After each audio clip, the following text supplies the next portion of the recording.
व्रत का जो नियम है वो एक ही नियम है जो शिव महापुराण के अंतर्गत है। सुबह पूजा की थाली लगाई है, 5 व्रतों का विधान है, छठा व्रत का विधान नहीं। थाली लगाई है, पूजा की थाली, अभिषेक का सामान सब लेकर आप मंदिर में जाइए। शिव मंदिर में जाकर बाबा का जल अभिषेक पूजन करिए जिस हिसाब से आप करते आए हो।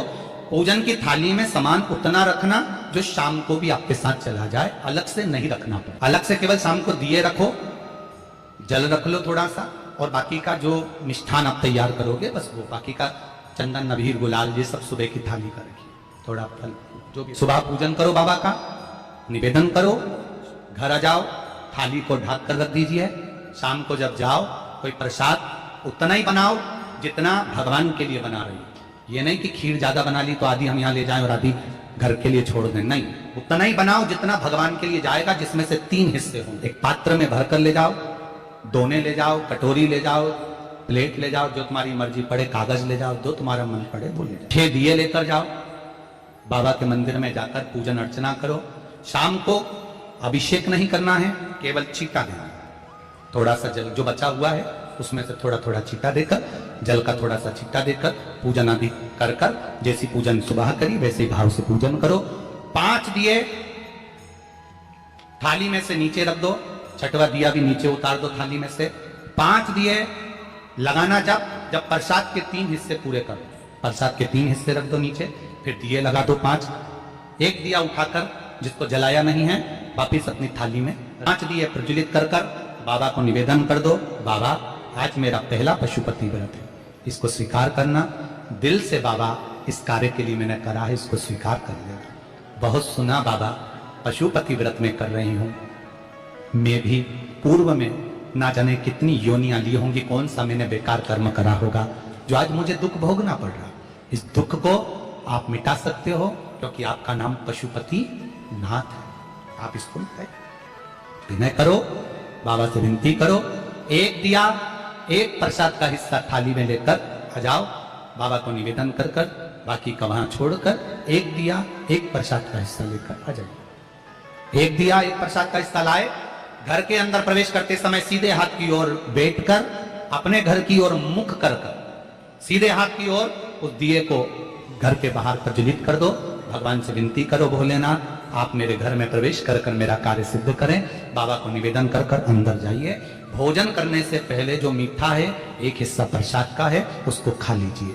उस हिस्से में से किसी को नहीं देना, चाहे घर में बच्चे हों चाहे बड़े हों। उस प्रसाद का हिस्सा केवल तुमको खाना। पहले प्रसाद खाइए, उसके बाद में फिर भोजन करें। एक समय फलाहार कर सकते हो, दूसरे समय भोजन कर सकते हो। इसमें जरूरी नहीं कि आपको मीठा ही खाना है। शाम का जो प्रसाद बनेगा वो मीठे का ही भोग लगेगा। सवेरे आप आराम से नमकीन का भी फलाहार कर सकते हो, मीठे का भी फलाहार कर सकते हो। फलाहार के लिए कोई मना नहीं है, फलाहार आप कैसा भी कर सकते हो। पर भोजन जब करोगे, अन्न जब खाओगे, जब पहले भगवान का प्रसाद खा लो।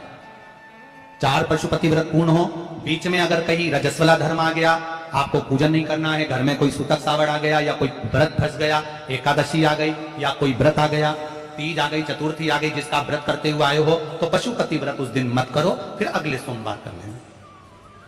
3 हो गए, एक रह गया बीच का, उसको अगले में करो, वो चौथे में गिनती में आ जाएगा। 5वां छूट गया, कोई बात नहीं, 1 महीने बाद तो होगा, 8 दिन बाद तो होगा, 15 दिन बाद तो होगा, फिर उसको गिन 5वां होगा। महाराज ऐसे 5वां व्रत जब आए, 5वें व्रत के दिन शाम को जब पूजन करने जाओ, एक श्रीफल, कुछ रुपए, 11 रुपए आदि जो भी है, नारियल पर रखकर बाबा को विनय कर कर, बाबा आज मेरा पशुपति व्रत पूर्ण हो रहा है, आपकी कृपा हो, मेरी झोली भरना बाबा, विनती करो। और वो श्रीफल रुपया रखकर 5 दिए लगाकर, एक दिया वापिस लेकर, एक हिस्सा प्रसाद का लाकर देहली पर अपने वही दिया लगाकर अंदर प्रवेश कर कर भोजन ग्रहण करो। बाबा को निवेदन कर लो। पशुपति व्रत का कोई उद्यापन नहीं है, पशुपति व्रत का एक ही उद्यापन है, जो श्रीफल और 11 रुपए आपने मंदिर में रखे हैं, वो उद्यापन के भाव से रखे हैं, भगवान को नमन कर कर रखे हैं। ये पशुपति व्रत। अब दुनिया के लोग इसको पशुपति व्रत को कहीं इतनी बत्ती लगा दो, तो इतनी बत्ती का दिया लगाओ, तो ऐसा करो, तो गलत। उसका नियम जो है वो एक ही, उस नियम के अलावा कोई नहीं। आप प्रेम से करो, स्नेह से करो, उसको दिल से विचारो, मन से विचारो। शंभो शरणे मांगू घड़ी रे घड़ी, दुख काटो दया करी निदर्शन। आप दिल से उसका स्मरण, ये पशुपति व्रत है। एक व्रत करने के बाद अगला जब व्रत करो तो थोड़ा रुक कर करना, एक साथ लगे लगाए व्रत ना करिएगा, थोड़ा रुक कर करिए, इंतजार करो 3 महीने का कि बाबा मेरी ऊपर कृपा जरूर करेगा। दिल से करा है तो वो दिल से देगा, झोली भर कर देगा, ये निश्चित है, उसका व्रत फल देता है। करना जरूरी नहीं है कि व्रत माताएं करेंगी, पुरुष कर सकता है, बच्चे कर सकते हैं, बूढ़े कर सकते हैं, बड़े कर सकते हैं, बेटा बेटी कर सकते हैं, नवयुवक बच्चे कर सकते हैं, पर दिल से करो उस पशुपति। कोई आपका दूसरा व्रत फंस गया है तो पशुपति व्रत को छोड़ दो उस दिन आपका जो व्रत है, एकादशी हो, चतुर्थी हो, तीज हो, छठ हो, उसको कर लो। नवरात्रि फंस गए, नवरात्रि कर लो, उसके बाद कर लेना पशुपति। जितने व्रत रह जाए उस व्रत को बाद में। महाराज शिव कृपा, व्रत एक ही मंदिर में करना, जिस मंदिर में पहला व्रत करा है उसी मंदिर में 5 व्रत करना। ये नहीं कि हम मायके में 2 व्रत करके आ गए और तीसरा व्रत हमने ससुराल में कर लिया। 2 व्रत करके मायके से आ गई हो तो 3 व्रत भी मायके जाके ही करना। अगली बार ऐसे जाना कि सोमवार बीच में फंस जाए और तुम 1 व्रत करके आ। मायके में अगर व्रत कर रही हो तो अपनी पूजन का सामान अपने ही रुपए का होना चाहिए, मायके के पैसे का नहीं चाहिए। कुंवारी होती और तुम मायके के सामान से पूजन करती, अगर कुंवारी होती तो तुम्हारा वो पूजन लगता, पर विवाह होने के बाद, गोत्र बदलने के बाद आप अपना पूजन का धन अपना खर्च करें। हम तो यहां तक कहते हैं मंदिर में भी अगर लोटा भरा हुआ रखा है, मंदिर में बाल्टी भरी रखी है, आप पहले अपना कुछ रुपया दान पेटी में डालकर फिर आप उस लोटे का प्रयोग करो। पीपल के पेड़ के नीचे पूजन करने गए, आंवले के पेड़ के नीचे पूजन करने गए, बड़ के पेड़ के नीचे पूजन करने गए, किसी की लगी लगाई थाली मिल गई, सामान मिल गया, उसके सामान में से आप मत चढ़ाइए। आपके पास जो सामग्री है आप उससे पूजन करिए। अपने पड़ोसी से 1 रुपया भी मांगकर भगवान को मत दीजिए। जिस भगवान को देते हो उस भगवान को बुरा लगता है कि मेरे सामने खड़ी होकर हाथ पड़ोसी के आगे फैला रही है, तुम मुझसे मांग, मैं तुझे झोली भर कर दूं। प्राप्त हुआ। बहुत सुंदर प्रश्न है आपका गुरुजी। पशुपति व्रत में जो 6 दिए लगाए जाते हैं उसमें बत्ती गोल लगाना चाहिए कि लंबी लगाना चाहिए? प्रश्न बहुत अच्छा है, एक बार जोरदार ताली बजाओ भगवती साहू के लिए। बहुत अच्छा प्रश्न। हमने पहले भी कथा में कहा कि शंकर भगवान के मंदिर में पार्वती भी है, शिव भी है, दोनों विराजमान। आप दोनों तरह की बत्ती शंकर के मंदिर में लगा सकते हैं। जहां देवी के मंदिर में अकेली देवी होती है तो वहां पर फिर लंबी बत्ती का क्रम आ जाता है। पितरों की पूजा हो रही होती है, लंबी बत्ती का क्रम आ जाता है। पर जहां पर देवादिदेव महादेव भी हैं, पार्वती भी है, वहां आप गोल भी बत्ती समर्पित कर सकते हो और लंबी भी बत्ती लगा सकते हो, उसमें कहीं दोष नहीं आए। फिर आपने वर्णन करा 5वां व्रत पूर्ण होने पर 108 पुष्प या चावल तिलपत्र चढ़ाते हैं। सबको एक साथ चढ़ा देना चाहिए कि एक एक करके चढ़ाना चाहिए? वैसे शास्त्र रीति के अनुसार पशुपति व्रत में जो 5वां सोमवार पूर्ण होगा और आप 108 अगर कोई वस्तु चढ़ा रहे हो तो एक एक कर श्री शिवाय नमस्तुभ्यम, श्री शिवाय नमस्तुभ्यम, एक एक कर चढ़ाना चाहिए। एक साथ हाथ में लिया और एक साथ नहीं चढ़ाना, एक एक कर समझ। बहुत अच्छा प्रश्न है। एक प्रश्न जो आपने किया था उसका उत्तर इस कथा में चल रहा है, नंदी वाला जो प्रश्न आपने तीसरा करा है उसका उत्तर इस कथा में चल रहा है। कि आप कहते हो कि मंदिर से जाते समय नंदी के कानों में कहकर चले जाओ। बैठिए बैठिए बैठिए। बहुत सुंदर प्रश्न है आपके, बहुत भाव से और आनंद से आपने करा और जनमानस के कल्याण के प्रश्न है। ये केवल आपके लिए नहीं है, ये सबके लिए इतने जोरदार प्रश्न है। जो गलती भी करते होंगे तो उसको सुधार सकते। आपने कहा कि नंदी के कानों में कहना चाहिए। लोग हंसते हैं, कहते हैं बताओ वो नंदी के कानों में भगवान को कहना चाहिए। वैसे तो हम आपको एक बात बताते हैं कि दुनिया के लोग किसी दूसरे धर्म की कभी हंसी नहीं उड़ाते। दुनिया के लोगों को दूसरे का धर्म अच्छा लगता है। दुनिया के लोग सबसे ज्यादा हंसी उड़ाते हैं तो हमारे सनातन धर्म की ही उड़ाते हैं और खुद उड़ाते हैं, दूसरा उड़ाने वाला नहीं होता। दूर के ढोल हमें समझ में आते हैं, उसका धर्म हमें समझ में आ गया, उनका क्या है, ऐसा है, आओ कुछ नहीं, उनके धर्म में ऐसा है। कितना आनंद हमें दूसरे के धर्म में लग रहा है, और हमारा सनातन धर्म हमको बुरा लगता है, हमारे सनातन धर्म हमें बुरा लगता है।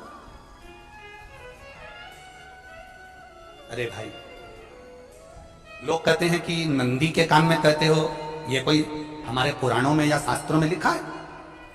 भगवती बहन साहू, आपको धन्यवाद देना चाहूंगा और एक बात कहना चाहूंगा,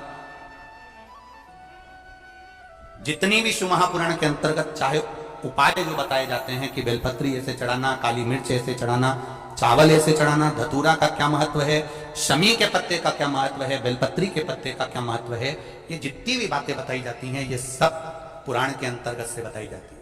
अब दुनिया के लोग इसको चाहे टोटका कह दें, चाहे दुनिया के लोग इसे टोना कह दें, पर पुराण से हटकर कुछ नहीं। और आप लोगों को अगर बोला है कि नंदी के कान में कहकर भगवान शंकर के मन में बात पहुंचे, तो ये क्यों कहा, तो ये भी हमारी शिव महापुराण में लिखा है, जलंधर के चरित्र में। कोई आपसे कहे कि नंदी के कान में बोलने से क्या होता है, ये जलंधर का चरित्र कह रहा है। मां पार्वती जी का हस्त कमल पकड़कर जलंधर लेकर जाने लगा, वृंदा का पति लेकर जा रहा। वृंदा तो भगवान की भक्ति में लीन रहती थी, उसको तो जलंधर को सबसे ज्यादा तकलीफ थी नारायण से, पर शिव के पास आ गया, क्योंकि ईर्षा प्रवृत्ति, अभी कथा में कहा कोई कोई ऐसा होता है जिसको तुमसे बेर नहीं होता तो भी अंदर से ईर्षा जाग जाती है, कोई कोई ऐसा होगा जिसको अंदर से ईर्षा जाग, अपने आप अंदर से ईर्षा जाग, उसका कोई बेर नहीं, और ईर्षा जाग भीतर से ईर्षा जाग। ना आप उससे मिले हो, ना कभी वो आप उसके सामने बैठे हो। कई लोग किसी ना किसी की बुराई करते हैं तो हम लोग पूछ भी लेते हैं, क्यों साहब उनसे मिलकर आए हो क्या तुम? कभी नहीं मिल किया, कभी उनका सामना हुआ नहीं हुआ, तो फिर बुराई क्यों कर रहा? एक ने कर दी थी इसलिए हमारे ध्यान में था तो हमने भी कर दी। लो, वो कुआं में डूब के मरेगा तो तू भी मरेगा का? नहीं।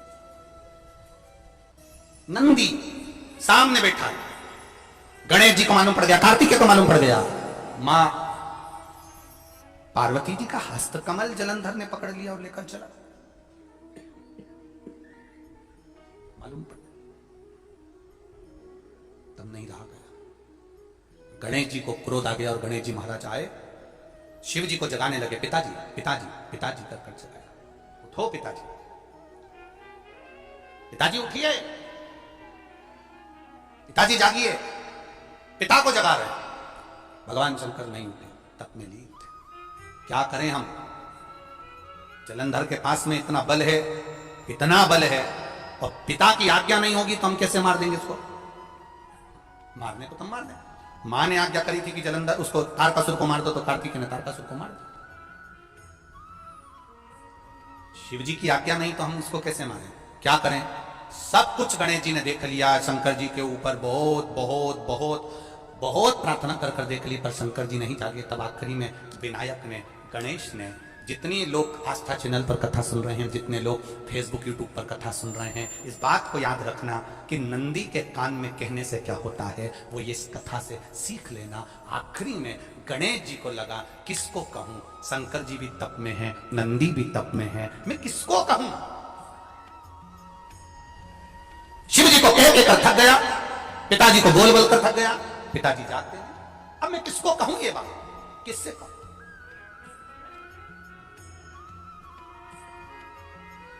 विनायक गए सीधे अब नंदी के पास में। नंदी भी तप में लीन थे, शंकर जी की ओर मुख था, शंकर जी की ओर मुख था। गए और जाकर तुरंत विनायक ने नंदी के कानों में जाकर कहा, नंदीश्वर, मैया का हाथ पकड़कर जलंधर लेकर जा रहा है, पिताजी तप में लीन है, कृपा करिए ना। बस केवल नंदी के कान में कहा, गणेश जी दूर हट गए। नंदी के कान में कहा, शंकर जी के नेत्र खुल गए, शिव जी के नेत्र खुले। ध्यान देना जरा, इस शिव महापुराण की, आशुतोष शिव महापुराण की कथा, जो कथा यहां कही जा रही है, ये कथा पहले के चरित्रों में सुनने को नहीं मिली होगी। जरा ध्यान देना संवाद पर, जितने लोग आस्था चैनल पर, जितने फेसबुक पर सुन रहे हैं। सनातन धर्म की हंसी उड़ाने वाले कह देते हैं नंदी के कान में कहने से क्या होता है, नंदी के सामने जाकर बोलने से क्या होता है, नंदी के पास बैठकर बोलने से क्या होता है, नंदी के पास बैठकर शंकर जी का मात्र दीदार करने से क्या होता है, दर्शन करने से क्या होता है। वो अच्छे से समझ लेना, जो लोग सनातन धर्म पर उंगलियां उठाते हैं वो अच्छे से समझ ले इस बात को।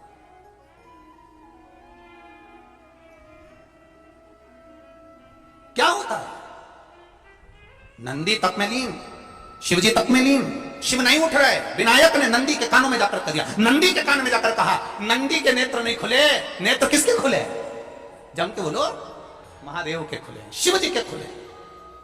ये मन का तार, नंदी शंकर की आराधना कर रहे थे, शिव अपनी भक्ति में डूबे थे। यहां कहा, यहां पहुंचा, जो दिल में था उस तक बात पहुंच गई। नंदी के दिल में शिव थे, तुम कहे, नंदी ने शंकर तक बात पहुंचा दी। वो सूत्र जो बंधा था दिल से दिल तक का, वो पहुंच गया। वो सूत्र जो दिल से दिल तक बंधा हुआ था, मन से बंधा हुआ था, खबर वहां तक पहुंच गई, खबर पहुंच गई।